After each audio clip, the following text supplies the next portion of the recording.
Welcome everyone to the next weekly outlook here. So we're going to go through the entire fundamental breakdown and then we're going to get onto the technical side with Stefanos today. What's going on, guys? Hope everyone's having a great week. Sorry, I was just getting the charts ready. No worries. So last week was quite fundamentally heavy. We saw macro fundamentals coming out. We saw a lot of speeches coming out. We saw a lot of data coming out. It was also NFP week. So very heavy from fundamental aspect. Today, we're starting to calm down a little bit this week.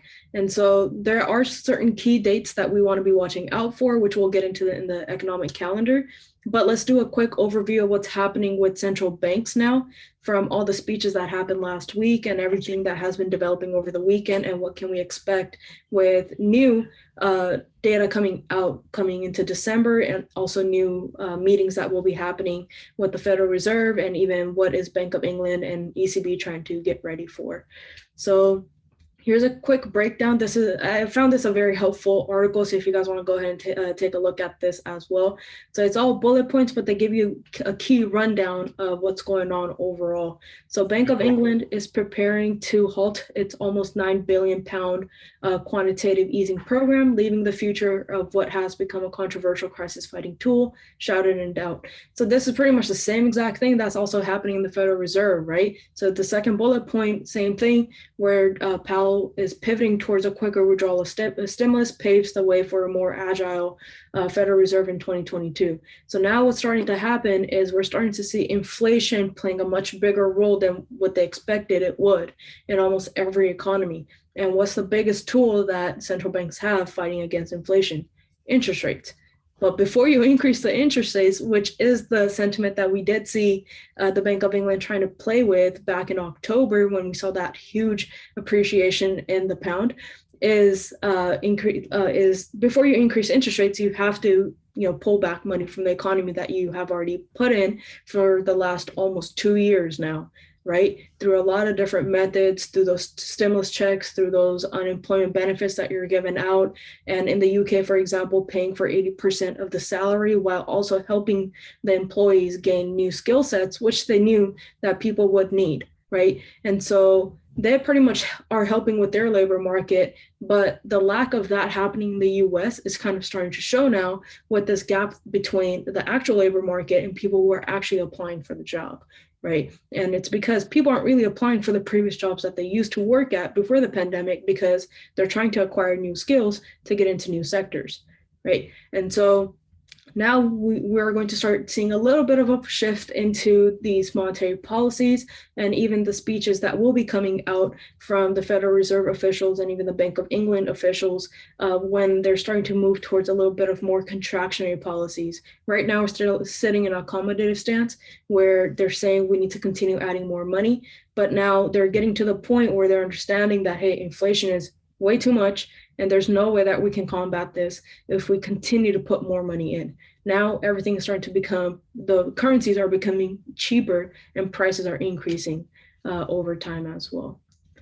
The IMF is starting to see down risk to the global rebound if forecasts and is concerned about the new coronavirus variants may hinder the recovery. So now we have the new variant coming out. Because of the new variant, the entire cycle starts again where you're starting to stop some airline travels to certain countries to and from, and we're starting to see the airline industry taking a hit a little bit from that aspect as well. We start to see a little bit of more fear when it came to the equity markets last week as well. So that doesn't mean that we corrected. It just means that we have just collapsed or anything like that. It just means that we're starting to see investors kind of becoming a little bit more fearful when it comes to the equities as well. We're starting to see the stagflation is what you would call it, right? So we're starting to see that happening a little bit. So it is still increasing. Obviously, we're in December going into January. You are going to see those increases in those equities as well. But we are starting to see that little bit of a sentiment change in investors as well. And so now the big question is, how does the new variant, and obviously having more vaccines, and now you are also starting to get news where a lot of the business are starting to impose vaccine mandates as well for their employees. How does all of that play into the bigger picture going into next year, where they're talking about actually being able to increase interest rates? Will they be able to with the new vaccine mandates, or are we going to pretty much push back increasing interest rates to a much later date into the year and continue just pulling out money slowly and then maybe even injecting a little bit more money throughout the year to pretty much help boost up the consumer confidence, the employee confidence, and even help businesses, because obviously this will be having an effect given that, you know, inflation is starting to get out of the target range that they were talking about initially. The UK's biggest business lobby cut its forecast for growth this year and next year as it warned rising costs and shortages are hampering the nation's recovery. So that's just one example of what I was just talking about right now. France will try to avoid any new health rules, including a lockdown in the face of rising coronavirus cases and the spread of the new variant. And so what we're seeing is in some places in Europe, for example, Germany, which is the largest economy in Europe, they have a lockdown going on, right? So they've started shutting down clubs, they started shutting down bars, they started shutting down any social gathering that you could do with large events, right? So we're starting to see some parts of Europe having those extreme measures of lockdowns, whereas other parts of Europe is starting to say that, hey, we don't want to do a lockdown, but they are going to be taking other measures. What do the other measures include? Also promoting getting vaccines, right? Mass vaccinations again for people who haven't been vaccinated so far. So it's about 70% of people who have been vaccinated, but a large chunk of them have not. So incentivizing those people to get vaccinated, still social distancing, still wearing your mask, you know, all these other protective measures that you can take before getting to the lockdown. So that's a quick rundown of central banks when it comes to Bank of England, when it comes to the Federal Reserve, and then also what's happening with the European economy as well, just some parts of it. The new coronavirus variant leads to new curbs from New York City to Hong Kong. So these are just quick rundown of different measures that a lot of different economies are taking when it comes to the new variant. So they're showing up across the world, the new restrictions, as authorities try to stem the spread of the new variant of COVID-19. So France, go ahead. I'm sorry to interrupt. Who are these people at the top picture? I was just wondering what their occupation was. Flight crew. Wow. Flight crew, yeah. From Air China. So these are the pilots dressed like that. Wow. Yeah, a lot of, not just pilots, right? So it could be like flight attendants. Yeah. Yep. Yeah, the whole flight crew. Yeah. That's wild. And from Air China arriving at the Los Angeles International Airport. Yeah. Right. So they're covered. Yep. They're good. France is shutting down nightclubs for 4 weeks. New York City called for a private sector vaccine mandate, and Hong Kong imposed quarantine requirements on more countries. So this is just a little bit more detail on what we were discussing on the previous article, right? So they're going to try to take every measure that they can before they get to that lockdown phase. And obviously you don't want to get to the lockdown phase because then your economy takes a huge hit. You cannot take money out of your economy while going back into another lockdown. It just simply does not make sense. Can only go into so many lockdowns. Yeah. So these are just new updates as you guys want to follow along, just from different parts of the world, from Fiji, from New York, what's happening with Moderna here, what's happening with France. So these are just different updates if you guys want to take a look. But this was the most helpful article that kind of runs down everything that has been going on. So from a macro fundamental perspective, you want to be watching out what the central banks are doing, what's the sentiment of them, right? And then you want to be watching out with what's happening with the new variant. So for macro fundamentals, it's a little bit of an easier week compared to last week. Mm-hmm. And like before we move on to this, like those timelines, those breakdowns are so helpful for any kind of subject. Like specifically, if you guys wanted to figure out what was going on with Brexit, I'm sure they cover some of that here. But if you just want like a Brexit idea of like what really was going on, maybe you weren't trading at that point, just go look at Google and look at like a Brexit timeline from 2016 until now of what exactly went on, and you could see, you know, some of the advantages that we could have taken in the market, some of the opportunities that were presented that you could have made some money on. And then moving forward now with everything going on with Brexit as well, this is just one piece of information, but, you know, COVID, everything, you know, in the past 3 or 4 years, you can just look at a timeline and it just gives you some good information. Yeah, and align that with what's happening with the technical analysis. So you understand exactly the fundamentals are the drivers of the market. So now you have to understand, well, okay, how does that reflect onto the technical side, right? Mm-hmm. And that's pretty much where you're going to start to understand what's really happening in the markets and how are they setting up for these fundamentals, right? The market just doesn't randomly react. it will set up for specific fundamentals because we already know that they are coming. There's a reason why we have economic calendars, right? Yep. There's a reason why we analyze these macro fundamentals.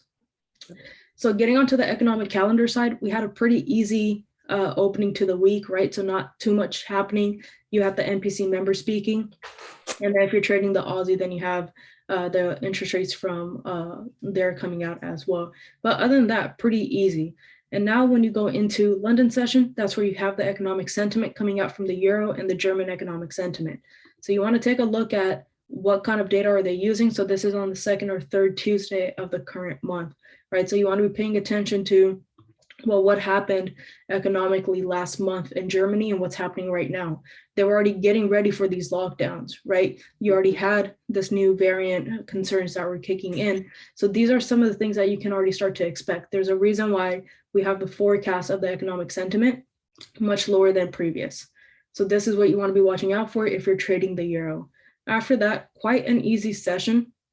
And then getting into a New York session, you have the revised non-farm productivity, you have the revised unit labor cost. So these are revised numbers when it comes to employment, right? So annualized change in labor efficiency. So if you're trading New York session, this is what you want to be watching out for. This will have an impact on those 15-minute, 30-minute timeframes. But other than that, your higher timeframes like the 1 hour, 4 hour daily, they will not be changed. But if you're trading during that time, and especially if you're scalping, obviously you want to be paying attention to this. And then you have the economic optimism coming out. Then quite an easy rest of the session until New York close. And then when the Asian session opens up, you have some JPY data coming out, same thing. If you're scalping, you want to be paying attention to this, especially around this time. Then you have the Italian bank holiday. So expect a little bit of decrease in the volume and volatility going into the London session on Wednesday. Then right when the market opens up about 15 minutes in, you have the ECB president speaking. You do not want to be trading while she's speaking. So if her speech comes out 15 minutes after the market opens up, market open is already volatile. Maybe you shouldn't be trading when the market opens up, and maybe you shouldn't be trading until 15 to 20 minutes after the speech is done. The market will be trying to setting up for this, right? And then nothing else, pretty much rest of London session. And then when you go into New York session, you have the job opening. So this is what you want to be paying attention to. Anything that's happening with the labor market is very concerning for the Federal Reserve. So this is what you want to be paying attention to because this is what the decisions are based off of, right? And then you have crude oil inventories coming out. Obviously, OPEC and energy prices have been in the headlines. So again, pay attention to this as well. This is what will be affecting major decisions that will be made from the administration, the Biden administration, decisions that will be coming out when it comes to the Fed as well, right? Inflation, it plays right into that. So these are some of the things that you want to watch out for. Those energy prices increasing massively, affecting every other sector in the economy, which is now affecting inflation as well. The rest of the day, pretty easy, nothing else, nothing major coming out, even in Asian session or rest of New York session. And so now going into Thursday, you have unemployment claims coming out in London session, New York session. And so this is what you want to be watching out for as well. Anything related to, again, the labor market, you want to be watching out for. And then pretty easy. Now going into pre-London session, so Thursday or Friday's London session is where it starts to pick up a little bit of more volume, where you have a ton of GBP data coming out, right? So you want to be paying attention to what's happening here because as soon as the market opens up, it is going to try to price in all this data. Obviously there's a ton of data, right? And then you have the ECB president speaking towards the middle of the London session, and then US session, you have CPI data coming out, consumer sentiment and expectations. So macro fundamentals, quite easy this week. And then also from the economic calendar side, not too much happening, just specific things that you want to be watching out for, which we just outlined. Yep. Yeah, the two things I'm really looking out for, actually three things, is the JOLTS job openings. That's a big teller for the Fed. Those of you guys that don't really know what that is, that's what's telling the Fed how many jobs are available where we can now start pulling back on stimulus so that people can actually go back to work instead of relying on the government. So that's a big number for them to be paying attention to and realize, all right, maybe we could start tapering soon and get a little bit more hawkish. But also CPI and then GDP for the pound coming out this week, or all three of those are pretty big movers. Yeah, absolutely. So, And so another thing, and last thing that I'm going to add to that is for the job openings, we have started to see those incentives kicking in, right? Where the Fed, they said, or, in general, the unemployment benefits, they were decreased, right? And so now people who didn't earlier have the incentive, even when jobs were opening up to go back and get a job, now they do. Because earlier they were getting more money from unemployment benefits than they would if they had worked. And so now we have seen the results of such policies or such actions. And so this is just, the next question is, what are the results of this going to be? Is this going to further incentivize people that if they do pull back money and turn hawkish and the jobs are opening up, are people actually going to go back and get more jobs, even if they're acquiring skills to go into other sectors? All right, awesome. Let's do this. Break down the charts, guys. So this can be a quick little breakdown. Just seeing where we're at when it comes to our price. We got a big thing going on with GJ right over here. We are reacting to 149. This is positive news over here, because if you take a look at previous times, we've been at this area over here. It's been a demand zone where prices reacted to it multiple times. So if you take a look at, what happens after we react to this area, get a bullish trend, right? Snap back with that candle right there, snap back right here, all the way back up to historical highs of 158 for the year, right? And now we're right back at that area. So just take a look at some of the candles over here and what happens after some of these weekly candles close at that area. So right now it is only Monday, and look how strong this weekly candle is. Could we be pushing up and kind of correcting this candle over here and continuing up? Or could we, maybe push that way and then start to consolidate, or not consolidate, but retrace and create that top wick over there? Next candle creates a bottom wick and then continues right back up. But we need some, strong monetary policy coming out of the Bank of England. Are they going to start increasing interest rates? Stuff like that needs to happen for price to retest 158 up here, 156, and then continue right back up. But again, we are reacting to this area, so I would look for some buys over here. Look for a little retracement to take price up. Let's look at the daily over here. So the daily, again, you have this resistance over here, previous resistance that price reacted to continue right back down to 149. And then we get a complete correction of that entire candle right here. Almost cancels the whole thing out. This current daily candle right now, this could be good news for you guys, is creating a bottom wick and passing the high of that candle. Are we going to get some volume tonight to continue pushing price right back up? We need to break some levels on the lower time frames, and that's what I'm going to break down right now. So looking at the 4 hour, and then also, from like more of a macro sense, we have been in this bearish trend, perfect bearish trend over here, lower lows, lower highs, right? Consolidating, retapping that trend, and then continuing down to create a new low. And then other than that, we've also been in this little bearish trend as well. Price just kind of creating these lower lows, lower highs, pushing all the way back down to 149. And then we have that hard rejection coming up. This would have been a nice entry right over here on the 4 hour, a nice little impulse entry, pushing price right back up here, right? You could have taken one after this candle closed, your stop loss below there, or a tighter stop loss right here. That would have been nice as well. But right now we're approaching a previous supply zone that we need to clear before we take price up, because we could very well be reacting to this area and then start to push right back down and create a new low, right? Anything could happen, and you can't marry a bias. You can't be 100% sure that price is going to continue up, and it's definitely going to be breaking above that resistance. Remember, it's Asian session, so just be careful right now and wait for that, because maybe you might get it during London or New York tomorrow morning, where you can take this thing right back up instead of trying to take it now. Price rejects, you get stopped out, and then you end up grabbing the move tomorrow, and you're sitting at break even, right? So it just doesn't make sense. Just wait for price to break up. Now, I would say there is opportunity, especially right now with the price action right now in the lower time frames, to take price back up to this area. But guess what? You only have like 10, 14 pips right in this area to take price up to that resistance. So just wait for price to break that area before you continue it up. Because if you miss this move, just wait for this move over here. All right. So I want to make sure that you're first confirming your range, right? So even in those 10, 14 pips, a lot of people, they like to jump in. But in those 10, 14 pips, account for, first you're looking at it on TradingView.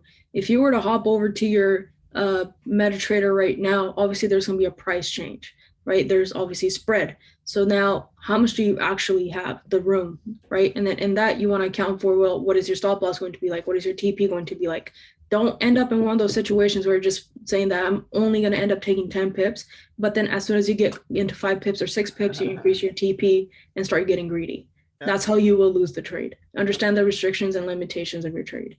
And that comes back to what we talk about on the podcast. What does 95% of people do? They do exactly what Sharma just said. Don't be those people. Just your account won't like it. You won't like it. Your future self won't like it. And you're not going to be a very happy individual. But anyway, again, this is that demand zone.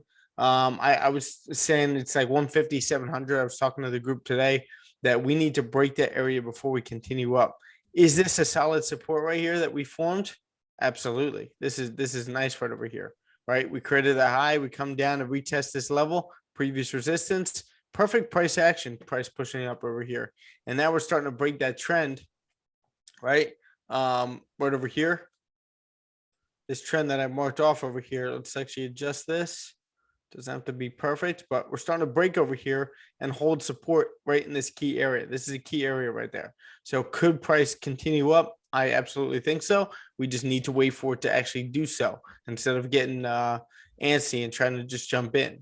There's not much space right here, room to work. So once we do break that resistance, expect a nice little move right back up to 151 flat. And then, 151, 100, you got about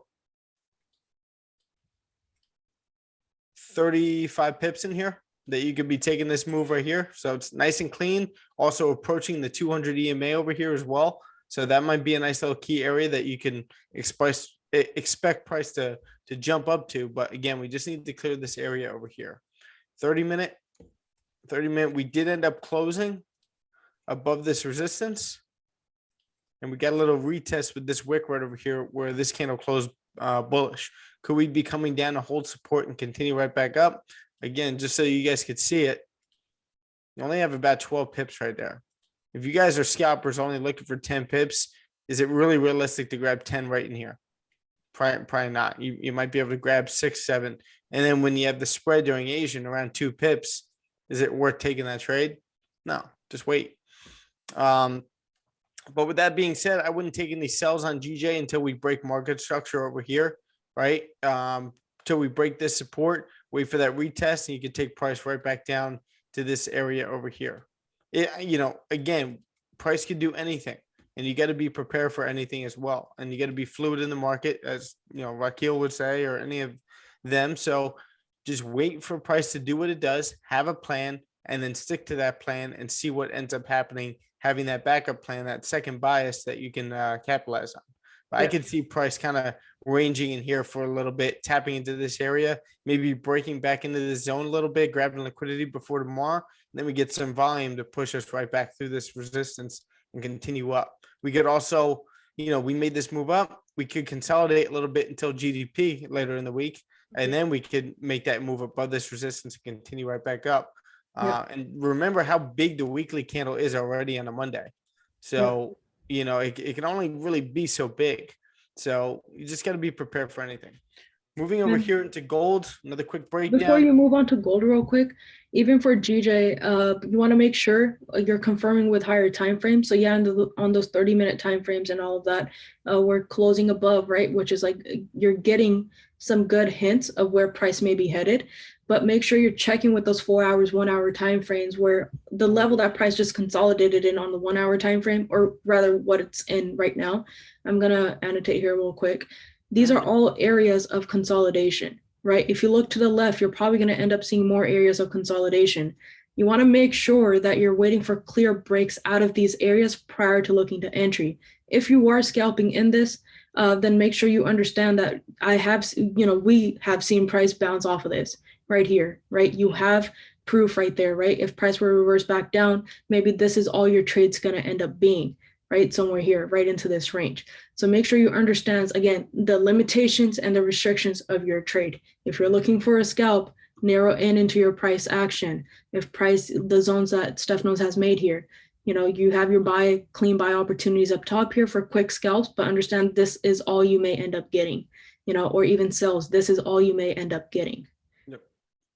And also, like, with what Sharma just said, if you grab these buys, like I just talked about right over here on the daily or the 4 hour, if you grab this buy right over here, this is your time to price secure, right? Now that you're reaching this resistance, don't get greedy. Grab some of that move, at least go break even right now and let this thing just kind of ride up. But I would definitely be taking profit somewhere around here. And then you can always get right back in, right? You can always get in at a better price and take this thing right back up again. So just take that greed out and you'll be good. I'll actually touch on that at the end of this for a second. But looking over here, we have our main level 1680 that we've been tapping into right over here. Obviously, you see GJ is in a massive range over here in the higher time frames, and there's a couple reasons for that. I believe we have the Omicron variant, right? That's obviously going to push gold up, but then you got inflation, which is going to push gold up. But then you got Powell that's getting a little bit hawkish right now, saying that we're going to start tapering. So now gold's trying to figure out where it wants to go. It's kind of like waiting for what's about to happen. Are we going to increase interest rates? But if we increase interest rates, the stock market's going to crash, gold's going to go back up, right? So there's a lot of uncertainty with gold right now where people are pulling their money, putting their money in gold, taking their money out of gold, right? There's many different things going on. Plus, the stock market just had a little correction. If you take a look at the stock market's history over the past year, every 2.5 months, I would say, we've been having those corrective phases where we've had something going on, like the Omicron variant or anything going on in the market, inflation, right? Fear of inflation. That's been taking away from the stock market. You get that little dip, and then you take price right back up to the new historical highs. But right now, I think we're at pretty much as high as we're going to get before we start increasing interest rates or tapering. You're going to see a further correction, a more serious correction once that stuff starts happening. But again, looking at gold over here, I believe between 1750 and 1830, we've just been in this corrective phase. We had this massive rejection right over here, pushing price right back down with Powell getting more hawkish. I just want to mark off 1830 and move this over here. So we don't have to get perfect. That uncertainty that Stephanos is talking about when it comes to fundamentals, if you increase interest rates, what happens? How's the market going to react to that and all of that stuff? Look at how the market's consolidating right now from a technical perspective. That is the reflection of fundamentals onto the charts, that uncertainty of what's going to happen. Absolutely. You got this hard rejection of this area over here. Who knows if this trend line is correct? Trend lines are very subjective, but price is reacting to a certain level that we'll point out in the lower time frames. But we came right back into this range right here between 1830 and 1750. Right now, we're just kind of sitting in here. But I do like this rejection over here. If Powell is remaining hawkish over here, get this hard rejection of a bearish candle. Can this candle flip bearish past the low of that candle, break below 1750, and then continue right back down to 1680?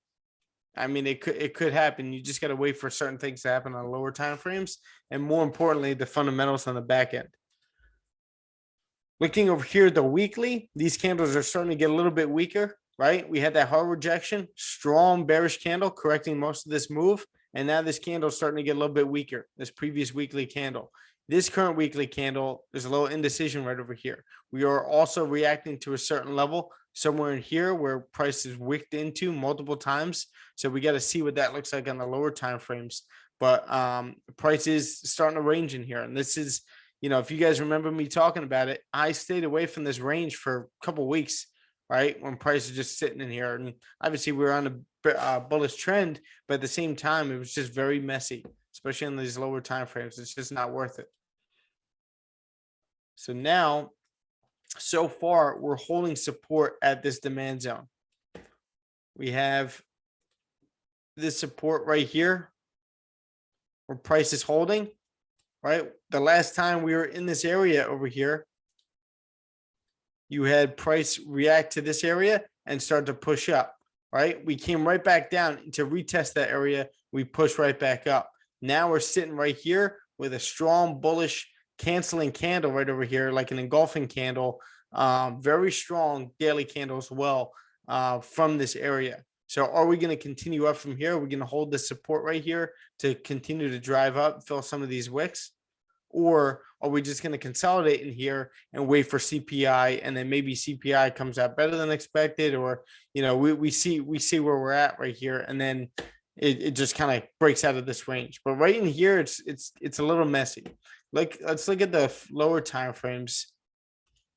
Also notice how the daily time frame for gold is quite similar to what's happening on GJ2, right? Oh yeah, 100%. Now let's see over here. Yeah, gold right over here. We ended up reacting to this level, like I said, printed a higher low, and now we have this resistance that we've had since last night, right? The Sunday open, and price was pushing down during London and New York, or pre-New York over here, and then it looked like we were going to continue right back down, but we ended up reacting to this area over here. See all these wicks? So now we're holding a support so far right here that we could drag over to the left a little bit. You see some of these wicks reacting to this area as well. So right now we're holding a strong support and also a strong resistance over here. So a lot of indecision. Let's look at the 1 hour. Again, we're kind of stuck in this range. We have been printing lower highs all day over here, but still sitting in this range, as well as got a little trend going right here as well. And then this connects up here. All right. But main thing, as always, we're looking at support and resistance. So could we be breaking this support? Very simple, right? Easy to look at. Wait for price to break this support over here to continue right back down to this level down here, right? All these wicks. It's a massive zone right over here that price could be coming into with a nice clean candle to the left. So wait for a close below this area. And then also I would wait for any kind of swing trades, wait for that break of this resistance up here. But you got to wait for some data to come out. But when it comes to scalps, is there anything right here that we could possibly take if we break this level, right? If we close above that level, could we take price up to this level right here? Depends on the range. I could see price tapping into here with all these wicks over here, this resistance right here. If we get a close above that level, we could possibly take a quick scalp right up to 1784. So that could be a little signal for you. Hate using that word. Let's see. So yeah, we're holding this support, kind of printing higher lows over here, but still kind of consolidating, more of a consolidation than anything. But just wait for price to break above this resistance to take price right back up. Look at the 15-minute. 15 is a little bit of a mess. Could you take price up to this level? Possibly, but it's Asian session. Be smart. It's Monday Asian session. Even more. Just wait for price to break some of these levels over here and stay patient. Is there anything you wanted to add on the technical analysis of this? Because I just want to touch on something. The market is just simply consolidating to continue collecting orders, and you can see that every time, the zone that you marked off down here, or you highlighted pretty much down here, where price keeps tapping into it over and over again, and then look at what happens every time it taps into it. You see some nice volume to the upside, right? Yep. You just tapped into it right now, some nice volume to the upside. Same thing here. So make sure you're confirming with higher timeframes. Yes, you drop down to lower timeframes to look for entries, but if your higher timeframes are telling you like I'm not headed anywhere, then obviously nothing's going to happen on lower timeframes either. So a couple of things going on in the market right now. You have the Dow right now that is recovering from that corrective phase, right? You also have CPI coming out for the US dollar. You have GDP coming out for the pound. These are things that the market is waiting for. This is what, like, some of those big moves, that's where they're going to come from.